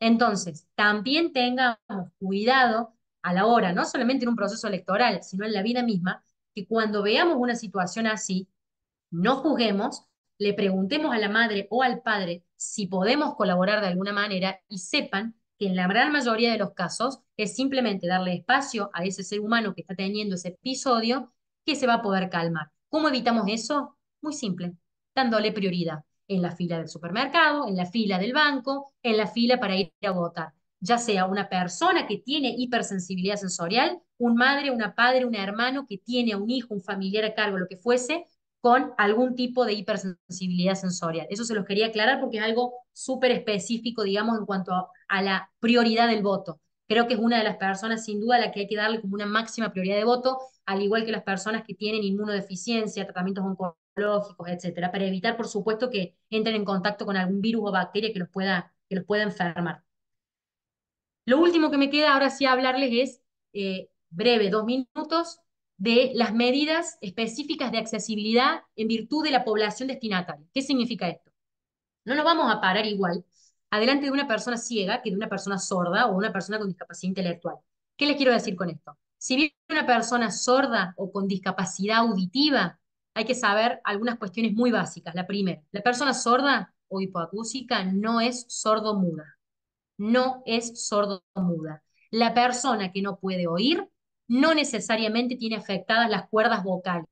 En la gran mayoría de los casos, el 98%, son personas que aunque no oyen, tienen sus cuerdas intactas, pueden modular y pueden emitir sonido. Entonces, la persona sorda no es sordo-muda. ¿Hay personas sordas y mudas? Sí. Hay personas sordas, mudas y ciegas también, pero no son sinónimos. Y esto es algo que a la comunidad le afecta profundamente, porque ya imagínense, no tiene la capacidad de oír y encima le estamos diciendo que tampoco tiene la capacidad de hablar. Eso es como un pequeño paréntesis. Y el otro es el siguiente. Si yo soy presidente de mesa y la persona que está al frente no puede oír, ¿qué es lo que va a hacer esa persona? Y va posiblemente a leer los labios. Entonces sería una falta de respeto que yo esté tomando un mate, comiendo un chicle, comiéndome un criollito, porque esa persona capaz que me entienda, pero es una falta de respeto porque su forma de comunicarse es visoespacial a través de la lectura de los labios, más allá de que utilice o no lengua de señas argentina. Entonces, una pequeña recomendación, modulen, no hace falta hablar así. Yo tengo una amiga sorda desde que soy muy chica, por eso conozco de esto. Es simplemente hablar normal, pausado, y no hay que gritar. Uno por ahí cree cuando está con un adulto mayor o una persona sorda que hay que gritar para que nos escuchen. No nos van a escuchar más. Ellos van a leer los labios. Entonces, no gritar, hablar pausado, sin nada en la boca, y de esa manera vamos a garantizar que la persona nos entienda cabalmente. Vamos a suponer que no nos entienden. Es muy simple. Agarramos un papel y una lapicera y escribimos las indicaciones que hay que darle. Tampoco podemos, bueno, en ese caso hay que recurrir a un intérprete de lengua de señas. Con mucho orgullo debo decir que en la ciudad de Córdoba capital, el año pasado, en las elecciones municipales, por primera vez, desde la Junta Electoral se dispuso en colaboración con el gobierno de la provincia de Córdoba que haya un intérprete de lengua de señas argentina a disposición de toda la ciudadanía de Córdoba, desde que arrancaba la elección hasta que terminaba de 8 a 6 de la tarde, era un número de teléfono por videollamada donde uno podía comunicarse a través de videollamada y ese intérprete hacía de interlocutor, de puente entre el presidente de mesa y la persona sorda, con todo lo que eso implica, ¿no? Porque ahí realmente esa persona estaba ejerciendo sus derechos con autonomía y con libertad. Vamos ahora rápidamente a lo que es la persona ciega. Aquí les quiero aclarar que también es un mito muy frecuente. Decimos persona ciega y en el acto decimos braille. en el acto.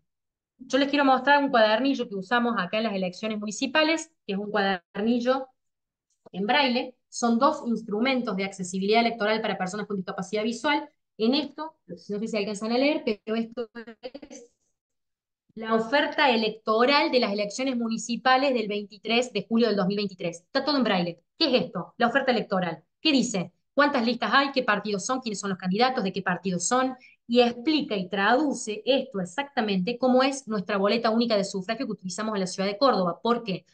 Porque la persona ciega que así lo desee, el día de la elección, le pide esto al presidente de mesa, al delegado nacional, al FIPE, a quien estuviese a cargo, se le entrega esto y en unos 10, 15 minutos la persona, leyendo en braille, puede determinar quién se está presentando, de qué lista es, y en la boleta de sufragio también lo dice esta oferta electoral, a dónde se encuentra ese candidato. Supónganse que quiere votar a la lista A, candidato 1, lista completa, supónganse. Está todo contenido aquí en el cuadernillo en braille. Y aquí lo que les voy a mostrar es una plantilla en braille, que el braille se encuentra, acá pueden ver las ranuras, pero el braille se encuentra en las columnas y en las filas. Esto lo que se hace es ponerse por encima de la boleta única de sufragio, entonces la persona lo que hace con sus manos y el braille es, a ella le gustó la columna A, candidato 1, entonces buscará en braille la columna A, candidato 1, y ahí va a hacer su firma, con total autonomía e independencia.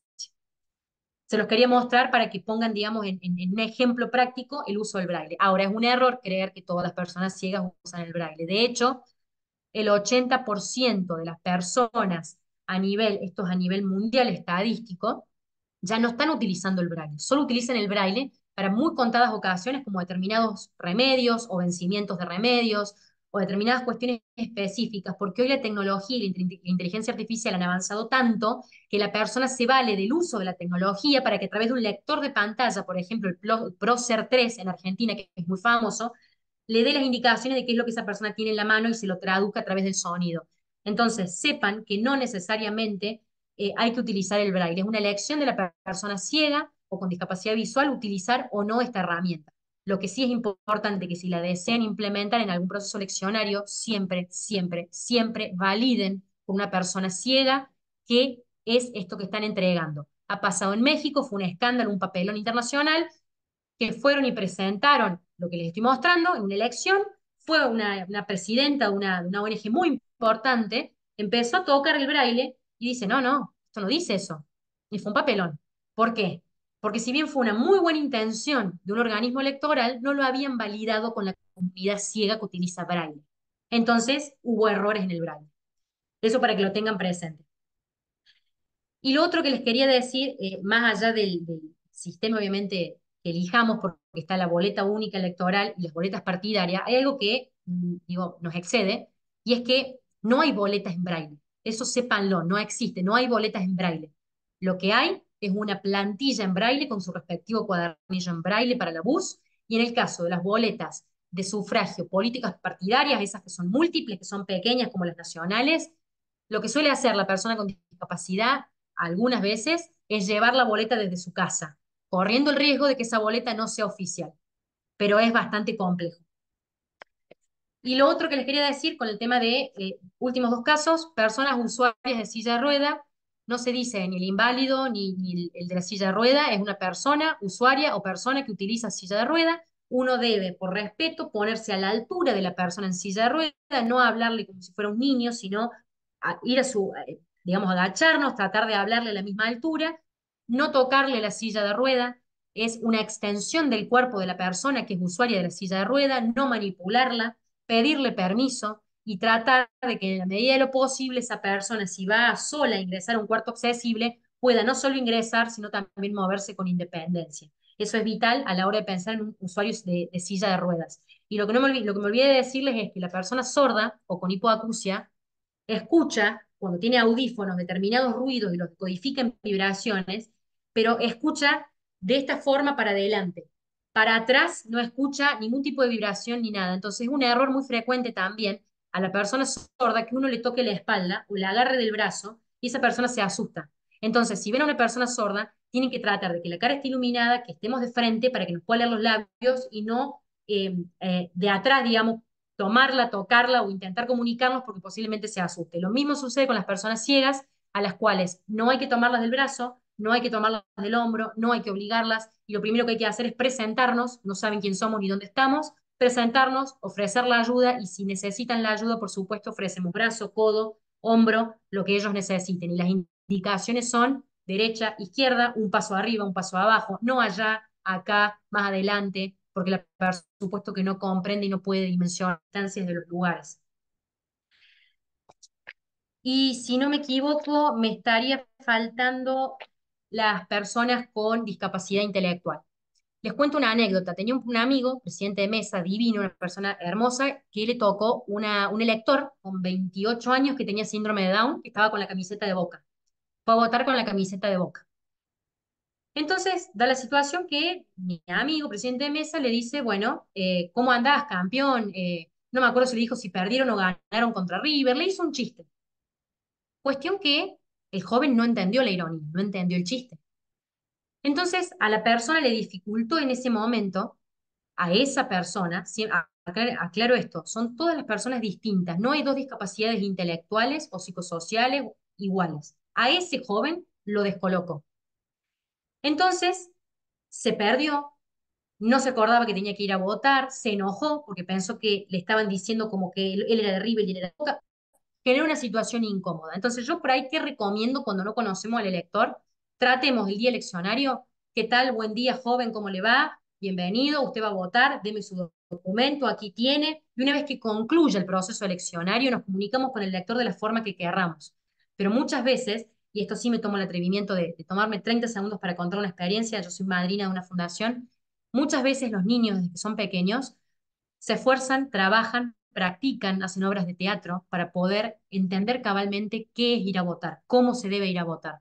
Entonces, para estas personas, algo que para nosotros es muy simple, digo, cambiarnos, vestirnos e ir a votar, para estas personas lleva años a veces de aprendizaje. Entonces, esas personas llegan a esa instancia estudiando para ir a votar de una forma muy estructurada que los ayude, que es llegar, saludar, dar documento, recibir voto. Entonces, por ahí no es de mala intención, pero sepamos que podemos perjudicar al elector cuando no concebimos esta posibilidad de que estamos interfiriendo, digamos, en ese aprendizaje que él tuvo. Incluso se recomienda en muchos casos que los presidentes de mesa utilicen lo que se llaman pictogramas, que son apoyos visuales para que la persona con discapacidad intelectual o psicosocial, con autismo, etcétera, etcétera, etcétera, pueda apoyarse en los dibujos para poder ir entendiendo cómo es cada uno de los pasos del proceso que ellos deben hacer para simplificarles la comprensión y que se agilice el tema del acto eleccionario. Eso también es una gran herramienta que alguna que otra vez lo he visto implementado y créanme que es algo maravilloso, porque esa es una de las formas más fáciles, más lindas que tienen las personas con discapacidad intelectual para aprender y comprender los procesos de sufragio. Y lo otro, que es algo que me pasó a mí personal, ya con esto sí cierro, es que no creamos que las personas que van a ir a votar, tengan o no discapacidad, lo van a hacer de forma rápida y con las manos. También parece una obviedad lo que les estoy diciendo, pero cuando yo era muy jovencita me tocó ser presidenta de mesa y había una señora que fue en el horario después de la comida, vieron que a esa hora va la gente que cree que es más rápido votar y no hay mucha conglomeración. Bueno, y me dice, disculpe, ¿cómo se llama? Jimena, le digo mi nombre, y me dice, perdóname, pero ¿me das 5 minutos? Y yo no entendía esa mujer qué me estaba queriendo decir. Y me dice, sí, sí, me das 5 minutos, me dice, porque yo no firmo con las manos, me dice, yo firmo con los pies. Y ese día me marcó un antes y un después, y no desde la sorpresa ni desde el engrandamiento de la situación, sino dije qué importante que es tener la mente abierta de la diversidad humana. Esa mujer tal vez, no se lo pregunté, pero tal vez haya sido una de las pocas veces que se sintió en una situación para pedir permiso, para que le den el tiempo, para sacarse el zapato, poder tomar la lapicera con su pie y firmar un padrón electoral.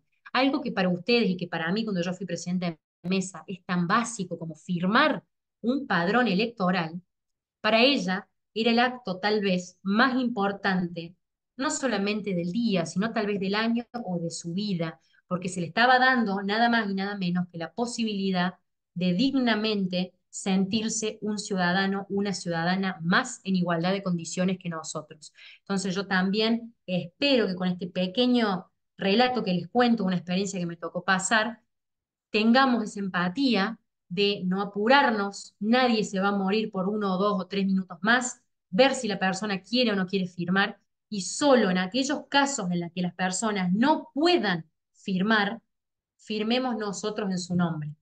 Solamente en aquellos casos donde las personas no puedan, firmemos nosotros. Hay que terminar con el no se preocupe, no se preocupe, yo firmo, vaya, vaya. Porque en ese pequeño instante, créanme que para esa mujer yo vi algo que a lo mejor no sé si otros tendrán la oportunidad de ver, y era una alegría genuina de sentirse una ciudadana más parte de la sociedad que tanto discrimina, que tanto humilla y que tanto duele a veces el trato que tiene poco empático y poco respetuoso. Yo cierro este conversatorio con ustedes, estoy bastante pasada, he visto de la hora, pero es algo que me apasiona y que podríamos hablar horas de las distintas herramientas, mecanismos y medidas. Y me gustaría cerrar con una frase que escuché en la RAE hace 2 semanas atrás y dice, quien piensa claro, escribe claro y habla claro. Parece una soncera lo que les estoy diciendo, pero quien piensa claro, habla claro y escribe claro. Quien piensa en los demás a la hora de adoptar una política pública, créanme que si desde el inicio en nuestra cabeza, en nuestro corazón, estamos pensando en estas personas en situación de vulnerabilidad, las medidas que adoptemos, las leyes que sancionemos, van a ser respetuosas de la dignidad de las personas. Entonces yo los invito, como les dije, esta no iba a ser una charla magistral, era simplemente preguntarnos, incomodarnos, cuestionarnos qué estamos haciendo como sociedad, qué podemos mejorar, y desde el lugar en el que estén, ya sea hermana, papá, amiga, cajera, en un banco, en un proceso eleccionario, donde fuese, espero que les haya servido para que humildemente y humanamente seamos personas más respetuosas con la familia humana entera. Así que para mí un lujo haber podido hablar con ustedes, les agradezco el respeto y obviamente que quedo abierta a todas las preguntas que tengan. Muchas gracias, Jimena. La verdad, súper interesante la temática y tu exposición súper clara. Así que bueno, si hay alguien que tenga alguna pregunta para hacerle a la doctora, puede abrir el micrófono y preguntar tranquilamente. Si no, yo ahora leo los comentarios en el chat. Nadie quiere preguntarle nada. Bueno, acá hay algunas personas que reclaman una exposición sobre candidaturas de personas con discapacidad. Sí, Horacio dice, cita el ejemplo de Córdoba, que la última ley que se sancionó fue inclusiva, pero no se modificó la 5624, la cual hace referencia a personas disminuidas. Exacto. Después Alejandra comenta acerca de que el voto de los extranjeros, el voto le permite a las personas extranjeras votar, digamos, pero a las personas con dificultades, como veníamos hablando por ahí, no siempre es tan accesible. Y bueno, yo quería comentarte que me pareció un repaso excelente que hiciste de todas las medidas de accesibilidad con las que contamos a nivel nacional, sobre todo que es la legislación que más rezagada está en el tema de accesibilidad. Las provincias han ido avanzando un poco más, como bien lo contaste con Córdoba, con la plantilla en braille, que también lo tiene Santa Fe, sí, que no obstante no soluciona el problema, porque como bien decías, no todos saben leer en sistema braille, entonces hay que ser un poco más abierto a la hora de plantear medidas, pero que me parece que la difusión, ¿sí?, de todas las medidas de accesibilidad es clave para que todas las personas conozcamos nuestros derechos políticos, pero sobre todo las personas que tienen más barreras sociales, ¿sí? La difusión es súper importante, se habla de esto un mes antes de las elecciones, por eso nos parecía interesante con el observatorio hacer esta charla este año, que no tenemos elecciones, pero para que no nos olvidemos de Exacto. que el año que viene, 2 o 3 meses antes, tenemos que empezar a plantearnos con qué nos vamos a encontrar el día que lleguemos a la escuela, ¿sí? Esto de la urna que charlabas de llevarla a la vereda es por falta de accesibilidad, por falta de una rampa en la escuela, en la vereda, ¿sí? Que impide que la persona pueda quizás bajar y dirigirse hacia el establecimiento. Bueno, todas medidas que dan para charlar un montón y nos hacen replantear si realmente la finalidad de la Convención Internacional de los Derechos de las Personas con Capacidad está reflejada en la práctica, ¿sí? Todo lo que la Convención quiere proteger y quiere asegurar si realmente Hoy contamos con eso, como dice la ley de democratización, ¿sí? En el artículo 105, que tiene que ser accesible, que estar a disposición de las personas y demás. Así que bueno, esa es mi conclusión de tu hermosa charla. No sé si alguien más quiere aportar algo o querés, Jimena, decirnos algo más. No, por favor, yo si sigo hablando no nos vamos más, Ahí pero había una sí, pregunta, había eh, una pregunta. sí, Agustín, si querés encender el micrófono, no, no hay ningún problema. Hola, buenas tardes. En realidad le hice por el chat, pero bueno, eh, eh, muy buena la exposición. Por otro lado, quería saber si, qué opinan de la posibilidad o si no creen que se soluciona bastante estos inconvenientes, sobre todo arquitectónicos, es decir, sabemos lo que son las escuelas en la Argentina. Eh, si el voto anticipado por correo no es una solución a estos problemas. mirá, me Problemas, digamos, anticipo. más edilicios estoy hablando, que son los que se nos presentan a la mayoría de las personas que organizamos elecciones, digamos. Tal cual, mirá, me anticipo. Si un argentino puede votar a presidente estando en Nueva Zelanda, es absolutamente vergonzoso e increíble que un ciudadano de donde vos quieras no pueda votar a su presidente estando en Argentina. Entonces, ¿qué implica esto? Y requerirá un esfuerzo muy importante de primero elaborar un padrón de personas que estén en esta condición, porque hay que determinar ciertas prioridades, ¿no? La pregunta ¿es el voto anticipado para todos los argentinos o solo para un sector? Como primera pregunta. Yo creo que la herramienta es fundamental, habrá que ver de qué forma se implementa. Pero hay una comunidad muy importante, un colectivo muy importante que son, como te digo, las personas en determinada situación de discapacidad que tienen una lucidez mental realmente sorprendente, pero que no pueden por medio físico, porque no vas a estar yendo con una cama conectada, digo, a un enchufe, un generador a votar, es irrisorio, pero son personas que tranquilamente podrían votar, o personas que se comunican, piensen, a través del pestañeo, de los ojos, tranquilamente pueden manifestar su voluntad de elegir un presidente, un gobernador, un diputado, lo que fuese.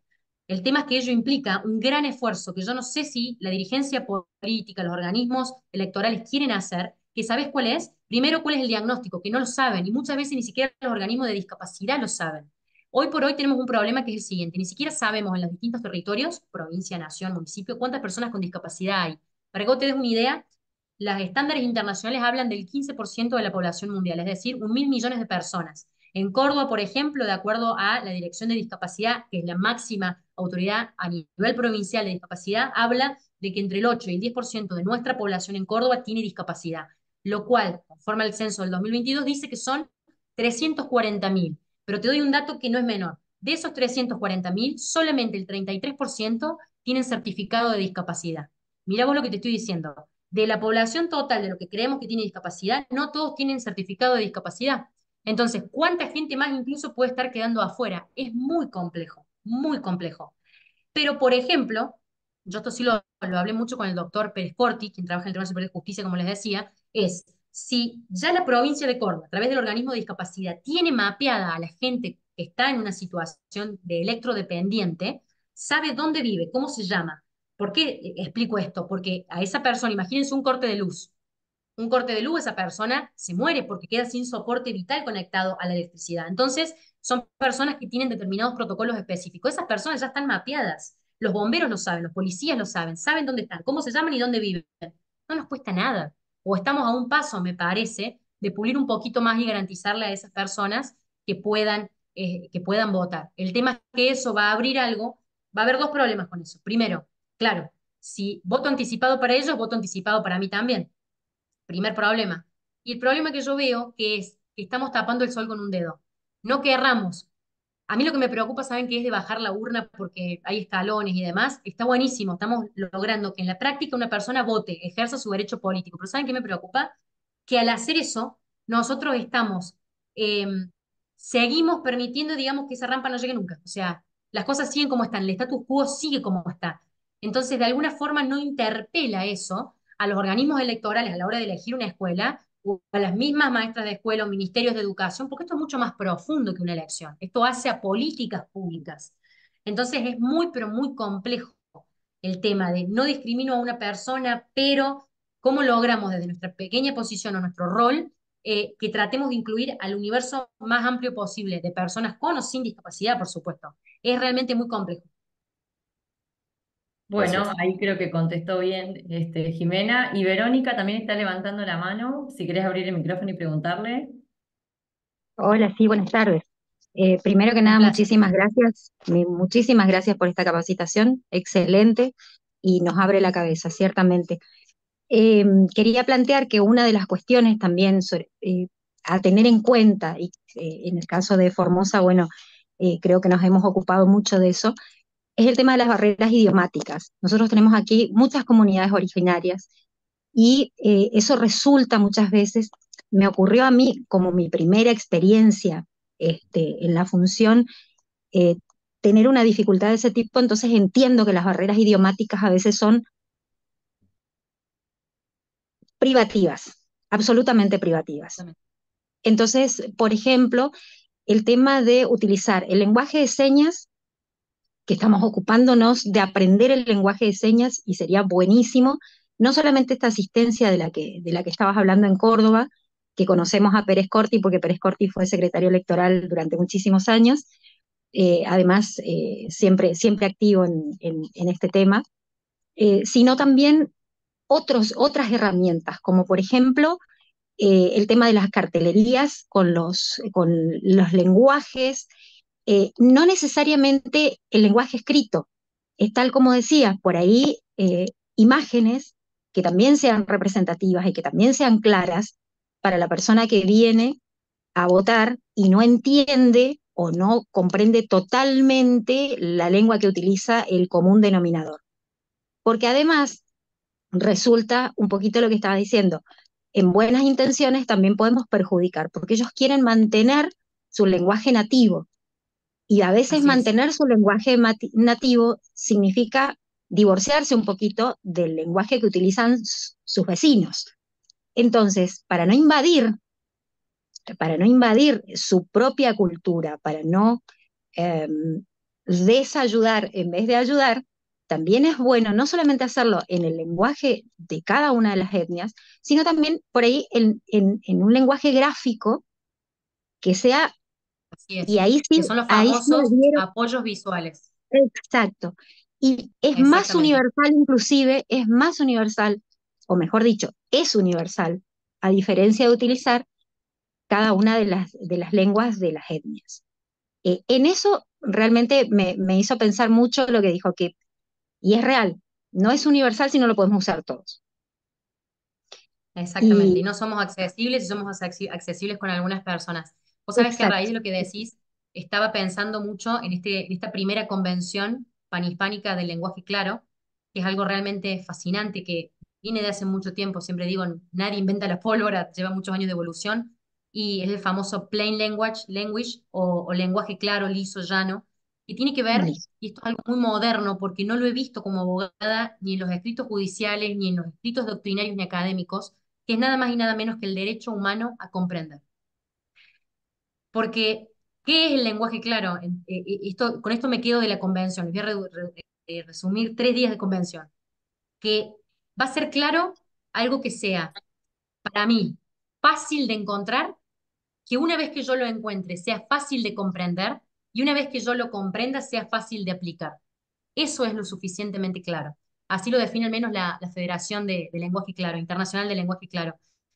¿Y por qué les digo esto? Porque todo debe estar en lenguaje claro y accesible. No alcanza con que sea una boleta con una letra, una tipografía lo suficientemente grande o marcada y demás para una persona con algún tipo de problema visual, sino que todo el proceso de la elección tiene que ser accesible. Por eso hablamos de la cadena de accesibilidad y hay un montón de estrategias que se pueden implementar para que esa persona goce de este derecho humano, que para mí es como le diría que es como el derecho de los derechos, porque si uno no comprende, no puede ejercer ni siquiera el derecho más básico o político de elegir otros derechos o de ejercer derechos, digo, es el derecho madre de los derechos. Me pareció tan, me reestructuró mi pensamiento y mi formación académica, estar en esta convención, por la importancia que se le dio. Y para mi sorpresa, a nivel internacional, en España, en distintos países del mundo del habla hispánica, ellos ya hablaban no solo del lenguaje claro, sino del lenguaje claro y accesible. Porque no nos alcanza con que sea claro si no se puede acceder al mismo. Y cuando hablan de accesible, no solamente se habla del contenido de ese mensaje, sino también del diseño y del soporte en el que nosotros vamos a enviar ese mensaje.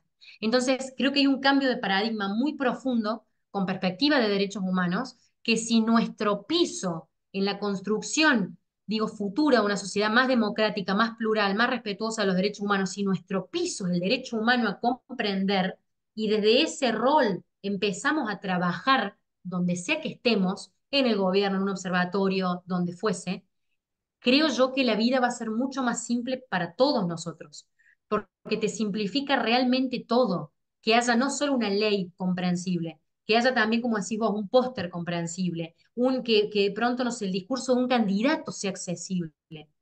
Y el tema de las lenguas es fundamental porque es algo inherente a la comunidad, así como la comunidad sorda tiene por la ley del Congreso Nacional, se le ha reconocido como natural la lengua de señas, es para los pueblos originarios tan importante como lo es para una persona sorda que se le respete esas características inherentes a su historia, a su presente, a su cultura.